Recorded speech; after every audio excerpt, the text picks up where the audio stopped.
Акушер-гинеколозите са категорични, че забрана за секцио по желание не трябва да има. Въпреки това смятат, че бъдещите майки прибягват до този тип раждане заради страх и липса на информация.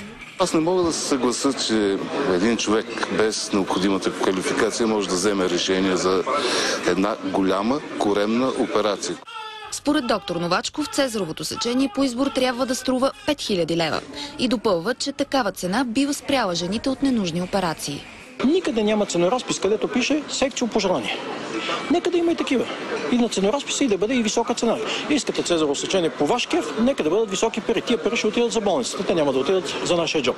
Румяна е категорично против секциото по желание. Ражда сина си по естествен път преди близо 6 месеца. Избор винаги трябва да има. Обаче, когато особено е първо раждане, жените изобщо не са наясно точно какво представлява да родиш и съществува един огромен страх от самото раждане. Не са изключение и случаите, в които лекарите убеждават жените да родят с цезарово сечение, дори когато няма медицинска предпоставка за това. Бях свидетел на такива случаи, при които лекарите оставят да се мъчиш само и само да си платиш за секцио. Лекарите признават, че такива случаи има и то не един и два. Така някои акушер-гинеколози спестяват време, а и получават допълнително заплащане. За BTV новините, Александра Щерева.